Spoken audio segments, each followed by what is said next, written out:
গাছপালা নিয়ে বসেছে, অনেক ভিড়, প্রচুর ভিড় ছিল। তার মধ্যে দেখো পাঁপড়ও ভাজছে, পাঁপড় খেতেই বেরিয়েছিলাম, পাঁপড় আর জিলেবি লাস্টের দিকে দেখতে পাবে, আমি দিয়েছি একটা ফটো, কেনা হয়েছিল, খাওয়া হয়েছে। খুব ভিড়, পাঁপড় জিলেবি খাবো বলে বেরিয়েছি, যাচ্ছি যা ভিড় চারিদিকে, যেদিকেই যাচ্ছে ওইদিকেই ভিড়। দেখো অটো ঢুকে যাচ্ছে কোথা থেকে লোক ঢুকে যাচ্ছে।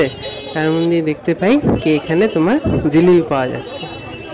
দাদার জিলিপিটা খুব ভালোই ছিল, কিনেছিলাম, বেশ ভালো। প্রচুর ভিড়ের মধ্যে দেখো ধর ভরছে, ধর বিক্রি হচ্ছে।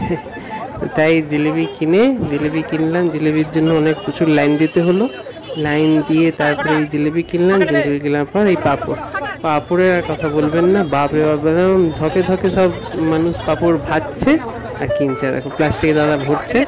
এটা এমনি নর্মাল দিনে ওই চপ ভাজে, যারা জানে গোড়াবাজারের এখানে। এটা তোমার এখান থেকে 30 ঢোকে, তারই মোড়ের মধ্যে এমনি পাঁপড় ভাজে। দেখো তেল ছানছে, আবার তেল ওর মধ্যে ঢালছে।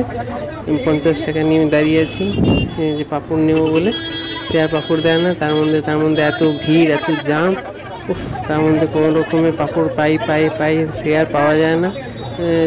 কারা গেছে এই রথের মেলায়, কেমন লেগেছে একটু জানাবে কমেন্টে।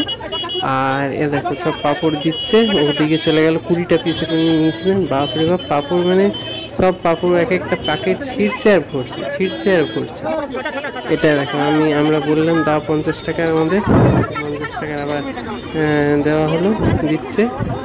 বাট রথের মেলা বলতে রথ তো দেখতে পাইনি, বাট হ্যাঁ ভিড় ছিল, সব পাঁপড় আর ওই কেনার জন্য, জিলিপি কেনার জন্য বসেছিল।